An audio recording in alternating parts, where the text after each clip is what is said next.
नमस्कार। दक्ष क्लासेस की YouTube channel में आपका हार्दिक स्वागत, अभिनंदन। दोस्तों, आज मैं आपके लिए टॉप 20 हिंदी एमसीक्यू श्रृंखला में एक और श्रृंखला लेकर के आया हूं, जिसमें 20 हिंदी के महत्वपूर्ण बहुविकल्पीय प्रश्न हैं, जो आगामी होने वाली सभी एक दिवसीय प्रतियोगिता परीक्षाओं के लिए महत्वपूर्ण सिद्ध होगी। चलिए शुरू करते हैं। शुरू करने से पहले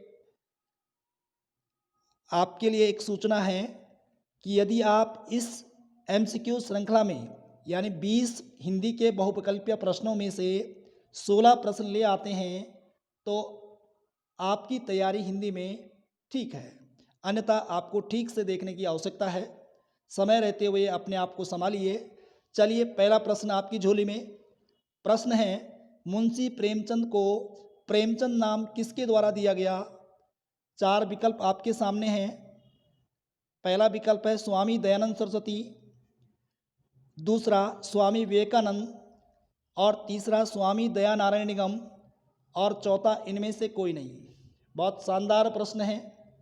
मुंशी प्रेमचंद का वास्तविक नाम धनपत राय है, और धनपत राय को प्रेमचंद नाम किसके द्वारा दिया गया? 4 विकल्प आपके सामने हैं। सही आंसर लगाइए, फटाफट आंसर लगाइए, ईमानदारी से चेक करिए अपने आप को। जी, सही आंसर होगा तीसरा, स्वामी दयानारायण निगम, बिल्कुल सही आंसर होगा। चलिए, दूसरा प्रश्न आपकी स्क्रीन में। गढ़वाली व कुमाऊनी किस लिपि में लिखी जाती है?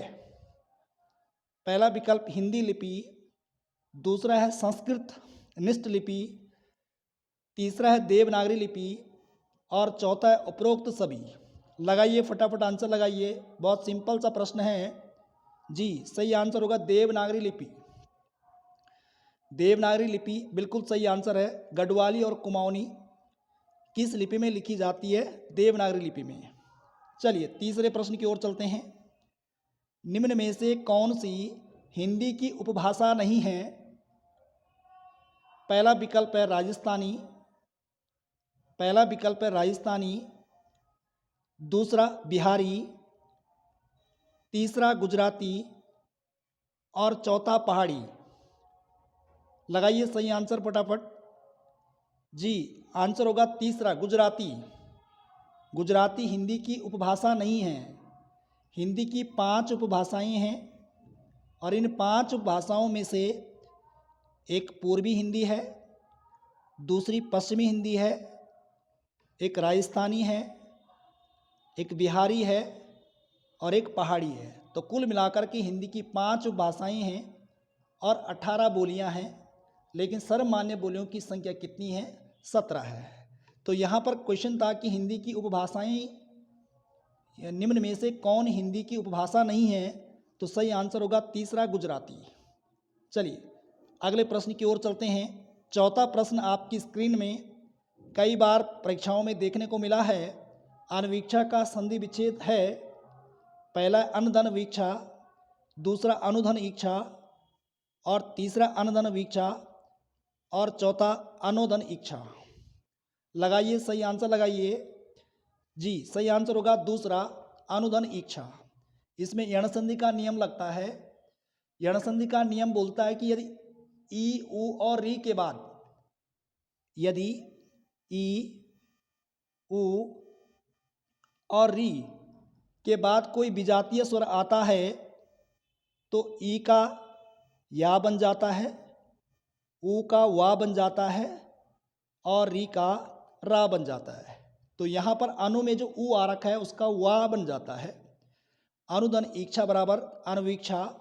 यण संधि का नियम लगता है। यण संधि इसमें है, जो कि स्वर संधि का एक भेद है, और आंसर चौथे का है दूसरा। चलिए आगे बढ़ते हैं। पांचवा प्रश्न है आपकी स्क्रीन में। स्वर को संस्कृत में क्या कहा जाता है? स्वर को संस्कृत में क्या कहा जाता है? पहला है हल, दूसरा है अच, तीसरा है मन, और चौथा है नाम। लगाइए सही आंसर फटाफट करके। जी, सही आंसर होगा अच। स्वर को संस्कृत में अच बोलते हैं, और व्यंजन को क्या बोलते हैं? हल बोलते हैं। स्वर को संस्कृत में अच बोलते हैं और व्यंजन को क्या बोलते हैं, हल बोलते हैं। तो यहाँ पर प्रश्न था स्वर को संस्कृत में क्या कहते हैं, आंसर होगा दूसरा अच। चलिए अगला प्रश्न, छठा प्रश्न आपको दिख पा रहा होगा, जिस शास्त्र में शब्दों के शुद्ध रूप और प्रयोग के नियमों का निरूपण होता है उसे क्या कहा जाता है? पिंगल शास्त्र, भाषा शास्त्र, व्याकरण और चौथा इनमें से कोई नहीं। लगाइए सही आंसर फटाफट करके। सही आंसर होगा व्याकरण। भाषा शास्त्र में, यानी भाषा शास्त्र में जहाँ शब्दों के शुद्ध रूप को, प्रयोग को और भाषा के नियमों का निरूपण किया जाता है उसे क्या बोलते हैं, व्याकरण बोलते हैं। तो छठे का आंसर होगा तीसरा। चलिए सातवां प्रश्न, संज्ञाओं के साथ आने वाली विभक्तियों को क्या कहा जाता है? ये प्रश्न भी परीक्षाओं में आ चुका है। संज्ञाओं के साथ आने वाले विभक्तियों को क्या कहा जाता है? पहला है संश्लिष्ट, दूसरा है विश्लिष्ट, तीसरा है श्लिष्ट और चौथा है इनमें से कोई नहीं। लगाइए फटाफट आंसर। सही आंसर होगा, लगाइए फटाफट करके, सही आंसर होगा दूसरा विश्लिष्ट। सही आंसर क्या होगा? विश्लिष्ट। संज्ञाओं के साथ आने वाली विभक्तियों को क्या कहा जाता है? आंसर होगा विश्लिष्ट। और अगर प्रश्न पूछता है कि सर्वनाम के साथ आने वाली विभक्तियों को क्या कहा जाता है, तब आंसर होगा संश्लिष्ट। तो संज्ञाओं के साथ आने वाली विभक्तियों को क्या कहा जाता है? विश्लिष्ट। और अगर प्रश्न आता है कि सर्वनाम के साथ आने वाली विभक्तियों को क्या कहा जाता है, तो आंसर होगा संश्लिष्ट। दोनों ही प्रश्न बहुत अच्छे हैं, आते रहते हैं। चलिए अगला प्रश्न, आठवां प्रश्न आपकी स्क्रीन में, हमारे देश में जयचंदों की कमी नहीं है में रेखांकित शब्द में कौन सी संज्ञा है? रेखांकित शब्द में आपने बताना है कि कौन सी संज्ञा है। व्यक्तिवाचक संज्ञा, जातिवाचक संज्ञा, समूहवाचक संज्ञा, भाववाचक संज्ञा। लगाइए फटाफट आंसर। जी सही आंसर होगा दूसरा। सही आंसर होगा दूसरा, जातिवाचक संज्ञा। जयचंद अगर होता तो व्यक्तिवाचक संज्ञा होता, लेकिन जब व्यक्तिवाचक संज्ञा बहुवचन में प्रयोग होती है तो वह जातिवाचक संज्ञा बन जाती है। तो यहाँ पर जयचंदों बहुवचन में प्रयोग हो रखा है, जयचंद का बहुवचन जयचंदों, तो यहाँ पर आंसर होगा जातिवाचक संज्ञा। चलिए अगला प्रश्न, चिड़िया आकाश में उड़ रही है, चिड़िया आकाश में उड़ रही है, वाक्य में उड़ रही किस प्रकार की क्रिया है? पहला विकल्प है प्रेरणात्मक क्रिया, दूसरा है अपूर्णकालिक क्रिया, तीसरा है सकर्मक क्रिया और चौथा है अकर्मक क्रिया। लगाइए फटाफट। ये प्रश्न भी कई बार परीक्षाओं में देखने को मिला है, वेरी वेरी मोस्ट है। बहुत कन्फ्यूजन इस प्रश्न में रहता है, कुछ लोग सकर्मक बताते हैं, कुछ लोग अकर्मक बताते हैं, कुछ लोग कुछ और भी बताते हैं। लगाइए सही आंसर लगाइए। जी सही आंसर होगा अकर्मक क्रिया। चिड़िया आकाश में उड़ रही है, वाक्य में उड़ रही में किस प्रकार की क्रिया है? आंसर होगा अकर्मक क्रिया। जी अकर्मक क्रिया बिल्कुल सही आंसर है। अगला प्रश्न आपकी स्क्रीन में दिख पा रहा होगा, अहेतुकी का शुद्ध रूप निम्न में से कौन सा है? 4 विकल्प दिए गए हैं, इन 4 विकल्पों में से एक विकल्प शुद्ध है, इसमें छांटना है कि सही विकल्प कौन सा है। लगाइए फटाफट आंसर। जी आंसर होगा दूसरा अहेतुकी। चलिए आगे बढ़ते हैं 11वें प्रश्न की ओर। यह किताब फटी है में यह क्या है? बहुत ही बढ़िया प्रश्न है, बहुत कंफ्यूज इसमें लोग रहते हैं। तो देखिए ठीक से प्रश्न पढ़िए और सोच समझ करके आंसर लगाइए। यह किताब फटी है में यह क्या है? पहला विकल्प है सर्वनाम, दूसरा है विशेषण, तीसरा है विशेष्य और चौथा है परविशेषण। लगाइए सही आंसर। यह किताब फटी है में यह क्या है? इन 4 विकल्प में से एक विकल्प चुनना है आपको, फटाफट चुनिए। चुन लिया होगा आपने, मैं आंसर दे रहा हूँ। आंसर होगा इसमें दूसरा वाला विशेषण। यह किताब फटी है में यह क्या है? विशेषण। देखिए आपके मन में निश्चित रूप से प्रश्न उठ रहा होगा कि यह तो सर्वनाम है। बिल्कुल यह सर्वनाम होता है, लेकिन जब यह नाम का सर्वनाम संज्ञा के साथ प्रयोग होता है तो यह नाम का जो सर्वनाम है ये विशेषण कहलाता है। यानी कोई सर्वनाम अगर संज्ञा के साथ आता है तो वो विशेषण का कार्य करता है, यानी विशेषण कहलाता है। यह किताब फटी है तो यह इसमें क्या होगा, विशेषण। और सामान्य रूप से देखेंगे तो यह एक क्या है, सर्वनाम है। अगर यहाँ पर ये किताब ना होता, केवल इतना होता यह फटी है, तो यह क्या है, सर्वनाम है।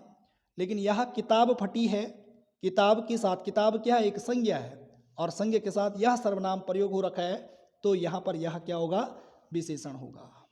चलिए 12वें प्रश्न की ओर बढ़ते हैं। खूब लड़ी मर्दानी वह तो झांसी वाली रानी में या पंक्ति में मर्दानी शब्द का अर्थ क्या है। खूब लड़ी मर्दानी वह तो झांसी वाली रानी में मर्दानी शब्द का अर्थ, पहला विकल्प है वीरांगना, दूसरे लड़ाकू, तीसरे पुरुषों जैसी, और चौथा है क्रांतिकारी। लगाइए सही आंसर। खूब लड़ी मर्दानी वह तो झांसी वाली रानी में मर्दानी शब्द का अर्थ क्या है जी। आंसर होगा पहला वीरांगना। वीरांगना बिल्कुल सही आंसर है। आगे बढ़ते हैं। मौलिक सर्वनामों की कुल संख्या कितनी है। मौलिक सर्वनामों की कुल संख्या कितनी है। पहला विकल्प है 6, दूसरे 11, तीसरे 8 और चौथे 18। मौलिक सर्वनामों की कुल संख्या कितनी है, लगाइए फटाफट आंसर जी। आंसर होगा दूसरा 11। अगर सर्वनाम के प्रकार पूछता है तो व्युत्पत्ति के आधार पर सर्वनाम के 2 प्रकार होते हैं, और व्याकरण या प्रयोग के आधार पर सर्वनाम के कितने, 6 प्रकार होते हैं। यहाँ पर पूछा हुआ है कि मौलिक सर्वनामों की कुल संख्या कितनी है, तो आंसर होगा 11। चलिए अगला प्रश्न आप देख पा रहे होंगे, विर्तक का पर्यायवाची शब्द कौन सा है। सखीकरण, सेवक, मधुकर और ब्याल। विर्तक का पर्यायवाची होगा दूसरा वाला विकल्प, सेवक। विर्तक किसका पर्यायवाची है, सेवक का है। 15वां प्रश्न आपकी स्क्रीन में, हिंदी को आम बोल की महाभाषा किसने कहा था।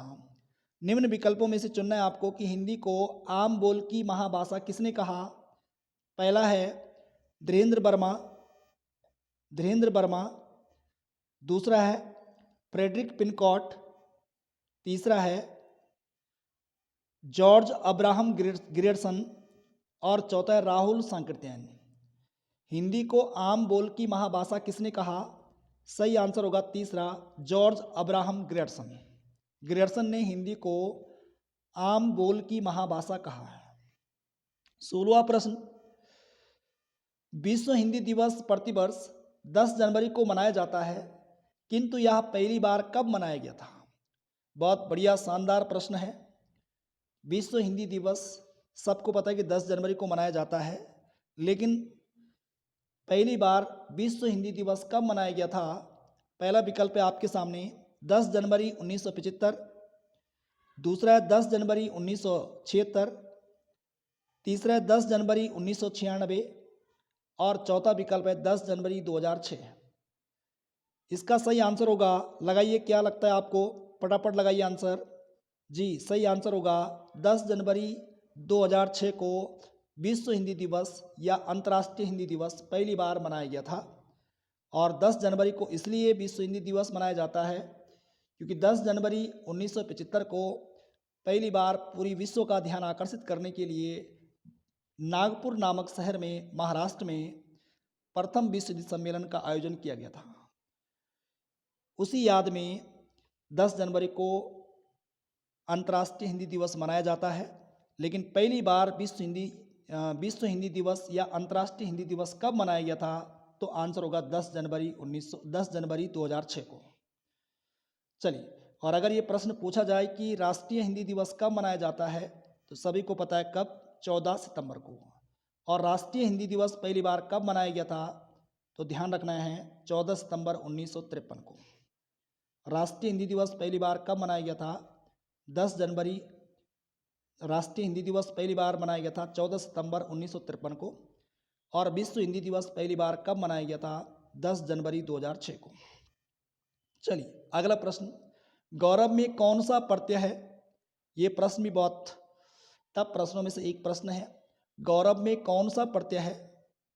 पहला विकल्प है वा प्रत्यय, दूसरा रव प्रत्यय, तीसरा है आ प्रत्यय और चौथा है औ प्रत्यय। आपका सही आंसर लगाइए फटाफट। सही आंसर क्या हो सकता है आपके हिसाब से? ये आंसर होगा तीसरा वाला आ प्रत्यय। कौन सा प्रत्यय होगा? आ प्रत्यय। गुरु शब्द में आ प्रत्यय जोड़ने से गौरव शब्द बन जाता है। अगला प्रश्न है 18वां प्रश्न। स्वतंत्रता सबको प्यारी होती है, वाक्य में रेखांकित शब्द का संज्ञा भेद कौन सा है? आपके पास 4 विकल्प है, इनमें से एक विकल्प आपको चूज करना है। स्वतंत्रता में कौन सी संज्ञा होगी? आंसर होगा भाववाचक संज्ञा। अक्सर जिनमें प्रत्यय लगे होते हैं वो भाववाचक संज्ञा होती हैं, और इसमें ता प्रत्यय लगा हुआ है स्वतंत्र में, तो ये भाववाचक संज्ञा इसका सही आंसर होगा। 19वां प्रश्न आपकी स्क्रीन में, निम्न में से कौन सा शब्द स्त्रीलिंग नहीं है? पहला विकल्प झुरमुट, दूसरा अंत्येष्टि, तीसरा इच्छा और चौथा निराशा। निम्न विकल्पों में से चुनना है कि स्त्रीलिंग कौन सा शब्द नहीं है। तो आंसर होगा पहला झुरमुट। झुरमुट पुल्लिंग शब्द है। बाकी तीनों जो शब्द है अंत्येष्टि, इच्छा और निराशा, ये तीनों की तीनों स्त्रीलिंग हैं। और स्त्रीलिंग नहीं है यानी पुल्लिंग कौन सा है? तो आंसर होगा पहला झुरमुट। अगला प्रश्न, लास्ट प्रश्न है आज का 20वां प्रश्न। दीन दुखियों को भोजन देने की व्यवस्था, वाक्यांश के लिए एक शब्द निम्न में से कौन सा आएगा? दीन दुखियों को भोजन देने की व्यवस्था, वाक्यांश के लिए एक शब्द कौन सा प्रयोग होता है? पहला है भंडारा, दूसरे धर्मार्थ, तीसरे परोपकार और चौथे सदाव्रत। चारों विकल्प में से लगाइए आंसर फटाफट, कौन सा सही आंसर होगा? जी सही आंसर होगा सदाव्रत। दीन दुखियों को भोजन देने की व्यवस्था के लिए एक शब्द क्या होगा? सदाव्रत होगा। तो ये 20 प्रश्न आज के पूरे हो जाते हैं। ईमानदारी से कमेंट करके बताइए कि आपके 20 में से कितने प्रश्न हुए। और यदि जैसे मैंने आपको पहले भी बताया था आपको कि यदि 20 में से आपके 16 प्रश्न ठीक हैं, एक आध प्रश्न गलत भी हैं, एक आध आपने छोड़ भी दिए हैं, तो कोई बात नहीं है। लेकिन अगर 16 प्रश्न आपके नहीं आ पा रहे हैं तो आपको थोड़ा सा हिंदी में ध्यान देने की आवश्यकता है। चलिए आज के लिए इतना ही। धन्यवाद। फिर अगली वीडियो में मिलते हैं। Thank you so much.